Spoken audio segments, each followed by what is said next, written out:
Hello and welcome to the FinTech Finance Virtual Arena. And today we're going to be discussing the future of retail banking with a specific look at the back and middle office technology. So joining me today is Nick Botha from AutoRek, Tony Warren from Lloyds, and Rob Swales from Nationwide Building Society. Guys, thank you so much for joining me. I think today, to get the best kind of kickoff, we're going to go around each one of you and find out a bit more about yourself and your role at your organizations. So to kick things off, Nick, could I come to you and find out a bit more about yourself and AutoRek, please? Absolutely. Thanks, Doug. Good morning and good afternoon to everyone that's joined in. My name is Nick Botha. As Doug introed me, I head up the banking and payments portfolio at AutoRek.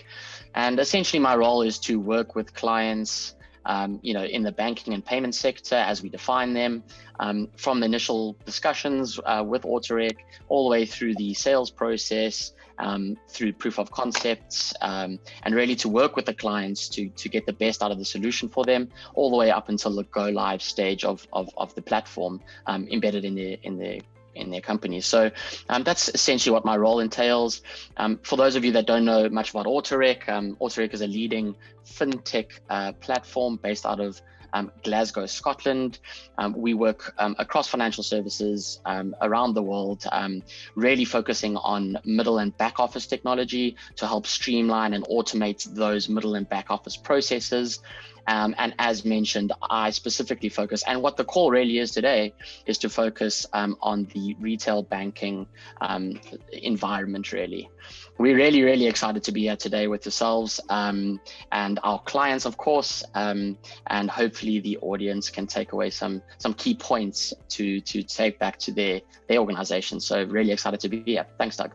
Well, thank you very much, Nick. And Tony, can we also get a background to your role at Lloyds, please? Yeah, good morning. Good morning, Doug. So yeah, my name's Tony Warren. I worked in Lloyds for a long time in a number of roles. Currently, I work in the finance department in group finance support, and I look after the automation team. So we use RPA, so robotic process automation, your standard automation tools like the Microsoft suite, so SQL Server and web-based applications, and AutoRek as well, which is one of our key applications that we use. So we're looking at all the process improvements, and one of the key things that we're finding at the minute is how do we use all the tech to actually make sure we're moving forward in a more digitized way. So that's probably my role. Amazing. I'm looking forward to hearing that tech side of things from you, Tony. And last but not least, Rob, thank you very much for joining too. Could you give us a bit of background to yourself as well? Yeah, sure. Thank you. Yeah, so Rob Swales, and I lead our finance systems, robotics and automation team. So I work for Nationwide, the world's largest building society. And my role covers everything from kind of the run, support and change of our core finance systems. And as I alluded to, also similar to kind of what Tony said there, I also look after the robotics and automation agenda for Nationwide, specifically within finance. So quite a broad and varied role. Amazing. Now, I think, guys, that we all are aware of the significant changes that have happened in the world over the last couple of years. And I think, Nick, if I could come to you again first, I'd really like to hear from your perspective how you think the back and middle office has coped with the recent switch to home working. Yeah, absolutely. So I think it's a bit different from my perspective, being in a client-facing role. But maybe I could change your question around and give you a view from our clients and our potential clients that I've been working with and their views. And I would say that probably this time last year, when everything started to become quite manic, really. We saw definitely the clients being particularly stressed and worried about what that would look like in their world, their processes and their business as usual processes really, completely changed. Generally having back and middle office embedded in the office all day, that was sort of the traditional way of working. But I think that the sentiment really now is that everyone's a bit more comfortable with the home working environment. Everyone's, done what they needed to do in the last 12 months to remain ahead of the game. And I think the general consensus from everyone that I've spoken to in the industry is that they've been quite successful. So yeah, I think, we've paved the way for a new way of working for generations to come, really. I think that's a really exciting way to look at it. It's just it's paving the way, and no longer are we going to be effectively just funneled down into one particular way of working. It's now opened up, and I'd love to hear from Tony, if I could come to you now as well, to hear your perspective. Do you agree with Nick that we've really opened up the doors for future generations to really work in a more effective and different way than has been before? Absolutely. I think within the last 12 months, we've probably moved on 10 years worth of technology and speed and getting to working in a more agile way. Lloyds is a pretty big organization, and if we were trying to introduce this culture change sort of on a piecemeal basis and over time, it would take a huge amount of time. Now we've been forced into that, obviously within the last 12 months, and we've proven that it's worked, which is really good. I think there are still some elements that where face to face and meeting your teams and everything like that is still really beneficial. But yeah, I think it's probably accelerated the move to more agile working and different ways of working with different tech, probably by about 10 years. I think it's had a huge impact, and as Nick said, we will not be going back to the way we were working previously. Interesting. Like 10 years is such a huge change in the space of just a year. So I mean, moving back towards the technology side of things then, Rob, I asked Nick this, but can I get your perspective as well? How you think the back and middle office has coped with that switch, that decade-wide change in 1 year? Yeah, and it's definitely something the technology side in some respects is probably the easier bit in terms of the change. So, maybe if this had happened 5 or 6 years ago, maybe it would have been more challenging. But I think with the advent of Zoom and Teams and those type of things, it's really made the engagement side and our ability to work together much more straightforward. And so, in some respects, the technology's kind of come at the perfect time to enable us to continue to do the things that we were doing before at relatively the same pace that we did before. The biggest challenge, I think, is just more on the people side. I think it's kind of Tony alluded to. Teams that were used to working together day in, day out in the office, you just don't have that same experience now, kind of working from home. And so obviously this is a very unique situation where we've been forced to work from home, and as Tony said, that's kind of accelerated that thought process and that mindset shift from, well, we can definitely do this, we can now work from home and we can still be successful. But probably somewhere in the middle is probably the right balance. And you've probably seen in the press that Nationwide have recently come out and said, well, we are now moving to a work anywhere, be where the work is style of culture, rather than you need to be in the office or you need to be at home full time. I think probably somewhere in the middle is kind of where we need to be. And so obviously for back office and middle office, that's really where the work is now, just in terms of how do you embed people and culture in this new world that we work in.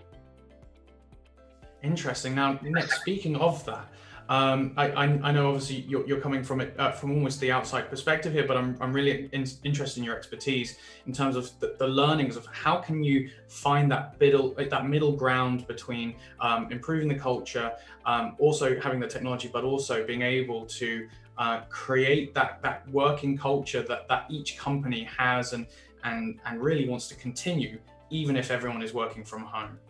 From a client-facing role, I mean, I thoroughly enjoy working with people and being out, and I'd much rather be speaking with Rob and Tony face to face today. But this is just the way it is, right? So how do we embed that culture in the organization? Is going to be a huge challenge. But I think with collaboration, investment in the right areas, and really just a new mindset, shifting the mindset is going to be key for financial services to really just adapt and be successful in embedding their current culture in a new way of working. Interesting. And yeah, Tony, can I get you to weigh in on that in terms of the big learnings from that switch? If as Rob said, it's the technology part isn't the hardest part. And as Nick said, culture takes a while to embed itself. What were the big learnings that you found during this decade-wide change in 1 year? So I agree with what the guys said. I think that the technology is there, and as Rob said, if we'd been in this situation 5 years ago, I think it'd been quite different. the use of collaboration tools is really key. And I think that the tools that we've been using have really helped that. I think there is a way to go as well, and making sure that we're using them effectively, because we have been sort of thrown in at the deep end on this, where we've been using collaboration tools and technologies, but doing that with quite a lot of face-to-face time as well.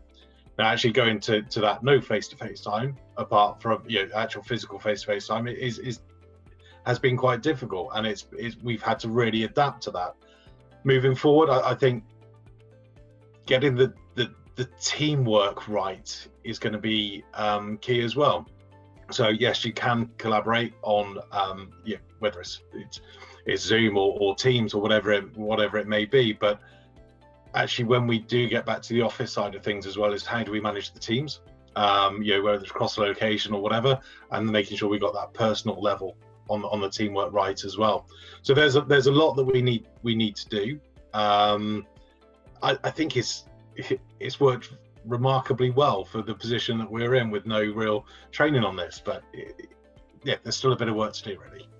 Yeah, I think that that's such a brilliant way of looking at it. The fact that there's no playbook. Everyone was just kind of looking at it through a different lens and trying to make the best of it as they did, and it seems to have come out quite well.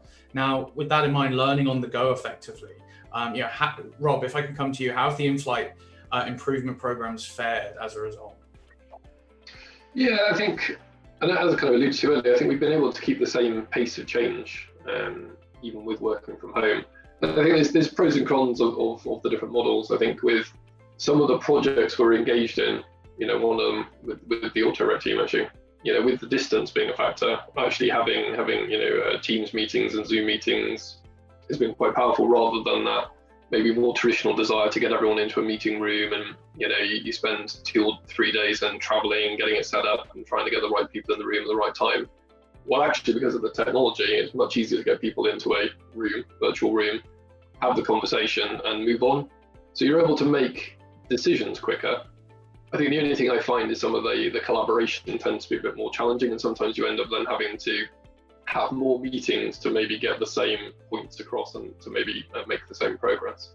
But I think overall that the experience that we've certainly had at Nationwide is actually, we've not dropped the ball. I think the projects are still delivering, stuff that I'm involved in. So in the back office and the middle office, we're keeping the same pace of delivery that we would have had in kind of normal situation as such. So yeah, it's not been detrimental in any way. That's incredible. Not only has it, you would expect there would at least be a slowdown, but the fact that there's been no slowdown and these new ways of working have come to fruition is really quite exciting. And Tony, to come back to you now as well, do you agree with what Rob said in terms of the speed of technology being deployed and by using all these new technologies? Do you think that you've seen these programs stay at the same pace as they were before? Absolutely. Again, agree completely with what Rob said there, is that actually we found ways to make things work. And I think we were slightly worried going into this in, March last year, when we probably thought we'd be out of the office for 6 or 8 weeks or whatever it may have been. As we saw the timeline that we were going to be in lockdown and working from home, just extend, then there was that worry that the delivery of projects would slow or stop. Well, actually, again, just like Rob, we haven't seen that. We've managed to adapt using the technologies to make sure that we continued with that delivery. And I think that's testament to how everyone really is adapting to this situation. And it's probably instilled a bit of a different mindset on how we want to deliver these projects as well. So whether you look at from a project management point of view, whether you look at waterfall or whether you look at agile, it's actually the users and the testing side of things who need to get comfortable with this. And it's probably changed their attitude and their mindset to actually, how do we test things really quickly? How do we get things done quickly, as opposed to waiting for one big delivery at the end? So I think it has been quite beneficial. Brilliant. And it's brilliant to hear that. So we've now heard the fact that it can actually really be beneficial as well. And Nick, can I also get your perspective as well in terms of how you've seen various different companies look at taking on new project timelines from Agile, Waterfall, and can you get your perspective on that too? Absolutely. So from my perspective, to your question, Doug, is that to be honest, towards the middle of last year, we saw a bit of a downturn or, less interest. And that's not due to, anything on the technology side, but more, budgets being cut and, availability of funds for new things. But very quickly, we saw like almost a 180 degree where, there was this huge realization that we need to actually accelerate as opposed to, hold back on these new projects and in-flight projects. Don't just hold things, you got to continue as per usual. So, definitely there's been a change, but I think the change has obviously been for the better. And yeah, I suppose, focusing on allowing the banks to focus on their key activities while their partners and technology partners can focus on what they do best, has been super successful. So, I agree with sort of Rob and Tony's comments there that they've made. Amazing. Now, with that in mind, Nick, you actually did bring up where I wanted to kind of move the conversation to slightly, and that's more looking at the tech side of things. So Nick, if I could stick with you, what are the technologies that do you think we're going to start seeing in financial institutions going forward that's going to just really help the middle and back office? It's a difficult question because I think, there's so many. I think in the last 12 months, even there's just things popping up all over the place. And I think consideration on all of them and in all aspects of organizations is going to be key. But maybe I should speak about specifically what the challenges of these technologies may be, if that's okay. And I would say that, access to funds, like I mentioned previously, is going to be key. Budgets, that kind of thing. Regulations constantly changing for back and middle office. This is always going to be a consideration. So that's nothing new to anyone on the call here today. So I think just remaining ahead of the game when it comes to regulation is very, very key. But I think I touched on this point earlier, and this is the key thing for me that's happened in the past 12 months and will need to continue to happen, is a shift in mindset. I think that, in our space, we always hear the debate around in-house or legacy systems versus outsourcing to third-party technologies. And speaking from our experience from the financial crisis of last year and in 2008, what that's really taught us is that no matter how sort of defined the rules and regulations are, or how robust you think your internal systems are, there's always the next thing lurking around the corner. And I feel that as financial services, firms need to, shift their mindset really from controlling everything in their boundaries to really partnering with the right organizations. And that's not only technology, but in this instance, I'm referring to technology to be flexible and resilient to those changes that are lurking around the corner that we can't foresee. So I hope that answers the question, but that would just be my point. Yeah. Well, I think, Nick, you bring up a really interesting point. And I guess before I ask Tony and Rob about what exciting new technologies you're seeing yourself maybe potentially going to be implementing in the future, maybe we need to have a more grounded approach first. And Rob, if I could come to you first, do you have any technologies that you've had in place currently or already in use that really was core to your operational excellence and resilience from the last year? Well, I think as we sort of touched upon, the main technologies that we've had in place have really been more around the collaboration tools that have enabled us to continue to deliver the operational support of some of our either a lot of legacy tech or some of the new stuff that we're putting into the cloud. So it's been those collaboration platforms have been the most beneficial. The team are using day in, day out to continue our ways work. So those have been almost the foundation of what's laid the foundation for the success that we've had this year. A lot of the tools that we're bringing in, we're starting to move more to cloud. That's obviously a general direction in the industry. That obviously has its own challenges. There's definitely sort of pros and cons for that. But yeah, it's been, our reflection is the collaboration tools that have laid the path for us to enable people to interact to have those conversations, to understand requirements, etc., to keep the business going. Yeah, and communication is always key. And Tony, if I could also ask you the same question, do you agree with Rob that it was these communication tools that really allowed you guys to keep going through a very difficult year? Absolutely. I think that having the tools available to us for the collaboration side of things has really made a difference and made this possible. It's been key. I think picking up on what Nick said as well, though, I think we can also look at the control and the risk management side of things. That when we're looking forward, and we've got to make sure that especially from a finance point of view, that we've got the right control in place. And Rob mentioned around cloud-based applications as well. That is the direction of travel for a lot of the larger companies. And yeah, making sure we got that security, that control, and that ability to utilize the technology to make sure we've got that, and then further automate application of processes is really key. And all of that is underpinned by the collaboration tools, because without the ability to collaborate effectively, we won't be able to deliver much at all. Interesting. It's almost the stem of all technology that then filters into every part of the organization, which is so important when we're discussing organizations of your guys' size. Now, I guess then, Nick, if I could then come to you, where do you see the challenges coming from in the back and middle office going forward then, now that we've gotten used to this new normal and we're having these communication tools updated, and also the cloud technology as well to allow seamless integrations across different geographies too?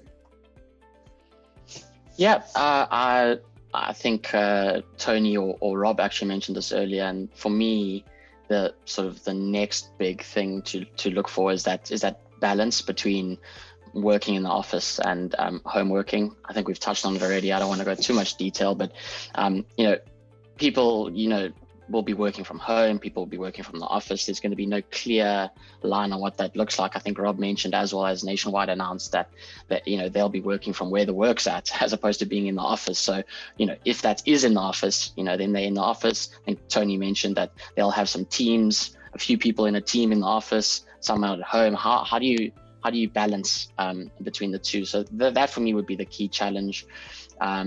And it's not just from a technology point of view, it's from an HR perspective, security perspective, physical office space. What does physical office space look like in the next 5 years, as well as the technology perspective. So I don't think it's one or the other, but I think that that's going to be key in the next couple of months. Interesting. So yeah, that balance is going to be a real important battleground effectively for a lot of institutions going forward. And Tony, could I come to you then and ask, do you agree with Nick on that? Do you think that that's going to be the core difficulty looking at the back and middle office going into the next decade? Is it going to find out how can, for instance, compliance, risk, and also, for instance, HR, finding that balance is going to be the key battleground going into the future, or the key challenge? Yeah, it's got to be that balance has got to be there. And I think we're looking at from the technology point of view. Yeah, we as we've said a couple of times on this so far, is that the technology is there, and the technology is really moving at pace. It is a lot to do with the people side of things, which also needs to change. And I think there's probably going to be difficulties as we go through, and the adaptation that needs to happen. Fortunately, I'm quite a way into my career, so and I was chatting to someone from a completely different industry, and he mentioned this to me as well, that actually we've got our contacts because we've been around, we know who to go to. How do you bring new people in into the organization and into your department, into your team, and make sure you're building those connections whilst doing it remotely?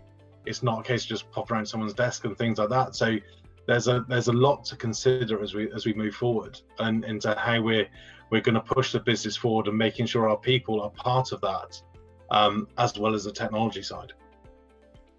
Okay, so well, Rob, with that in mind, then obviously Nationwide Building Society have come out and said, you can work where the work is, and that's obviously, I feel that's a good way to attract lots of really good talent. It's an exciting new way of working. But as to Tony's point there, what does that mean when people are trying to find out who the best person's going to be going forward and have that connection. Can you tell us a bit more about Nationwide's approach to that?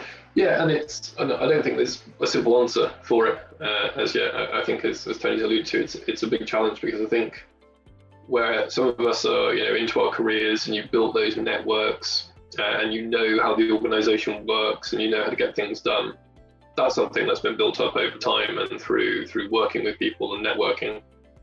In the new world, though, how is that going to be possible? And I think that's the big challenge that no one's really answered yet, because you don't have those encounters, I suppose, those coffee conversations or those corridor meetings, or where you then are introduced to somebody who's kind of outside your periphery, who then opens up some new doors for you for different conversations and opportunities to network. Because I guess in this virtual world, this Teams world, this Zoom world, you very much do the work and you speak to the people you need to speak to. You don't necessarily stray from that path as much. And so when you have new people to the organisation, actually we've got a new lady who starts in the team next week. No, I've never met her in person as such, and maybe I never will, because now that we're starting to open the door to recruit people from a much wider area, we don't need people who can just commute to the office anymore in London or Swindon. They can be anywhere now, which is great. The pro of that is you get a much wider pool of talent, more diversity into the team, new ideas, new ways of working, new ways of thinking. But the challenge will be, as kind of Tony alluded to, how do you develop them? How do you how do you get kind of shadowing for training that's required on learning new systems and processes? How do you have those kind of career moments where they're introduced to people and hosting meetings, all that sort of stuff? It's not quite as simple in the virtual world. I imagine that's something that most organisations are really going to be wrangling with over the coming months and years. And I don't think anyone's really got an answer for that yet. I think pretty much every industry around the world is going to be grappling with that question. And if we can continue the thought train in terms of talent, then one part of the finance industry that seems to be taking up a lot of talent are the challenger banks or the neobanks and the fintechs that are popping up. So Nick, can I ask, do you feel that those challenger banks actually have more of a flexibility to adapt and just outsource core systems? No, is the direct answer to your question. I think that sentiment is slightly skewed. I actually think that you could almost argue, in fact, the opposite, because in terms of availability of funds, I think Tony mentioned earlier, the connections within the industry, resources, brand reputation, size of organizations, such as Rob and Tony's on the call today.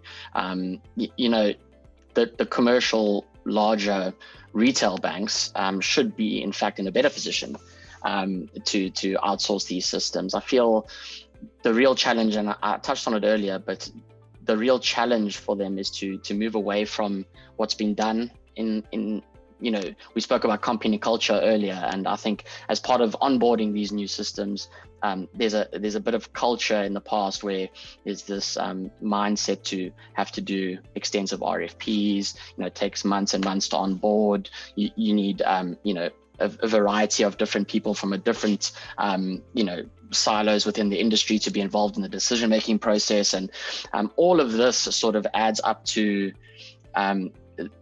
I think a false sense of reality in terms of it being difficult to onboard these solutions. I think we've recently just been working with a different retail bank in the UK, and they've one of their change teams have been specifically asked to move away from those RFP process. We actually went going through a Dragon's Den type new way of thinking onboarding process, and I thought that was very refreshing. I thought they're going to be quick to implement their desired solution, and you'll see I think there's going to be huge success there. So for me, it's just really about changing that mindset, changing or embedding a new type of onboarding culture. But I think there's no easier or more difficult way to doing this for a challenger bank than it would be for a retail bank. Yeah, and I've got to agree with your point here, and I'm going to come to Tony and you and Rob about this. But Tony, you brought up, so I'm going to come to you first, Tony. You brought up the kind of compliance resilience of banks like Lloyds and building societies like Nationwide, and that might be stronger in organisations like yourself. So do you see the fact that organisations, Tony, like Lloyds, have an extra element of resilience to them going through these hard times? Because although you haven't seen this type of challenge before, you've been through challenges like this before, maybe a few years ago, decades ago, as times have gone on. Yeah, I think obviously Lloyds has been around for a lot of years now, and with the model we have been UK focused, I think it allows us to manage that resilience really well. I think that actually, yeah, we have got that history there, and we can go back to 2008 and everything like that, and we got through it really well. So I think that, yeah, we have that legacy, and we have that because we're very UK centric. It's possibly, I was going to say, easier for us to control because 15 months ago no one was foreseeing this, but we do have that ability to do it, and that risk management side of things is really key. A lot of that then comes down to the tech we use and everything like that, because the stronger the tech, the greater our control and everything like that, then we can adapt a lot more. So I think it's the whole culture of the organization, and how we want to drive forward, and what we want our risk appetite to be. I think larger organizations, we do have some legacy systems and things like that, which would be harder to change. So going back to your earlier question, right, it's not just resilience, but the flexibility. We do have some elements, but actually we know that we got to adapt. We know that we got to keep that level of risk management and that level of control. We've got to be, from a security point of view, in a position to react to those changes and make sure that we're up to date with the latest security as well as everything else as quickly as we can. So that's where we got to get the flexibility in.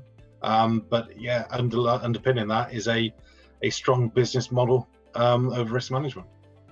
Yeah, and Rob, would you agree with Tony there that that's what plays into organisations as historic as Nationwide as well, that you've kind of battled through these times before, and as a result you have a history of just continually managing that risk and applying a level of flexibility that's needed and warranted at the time?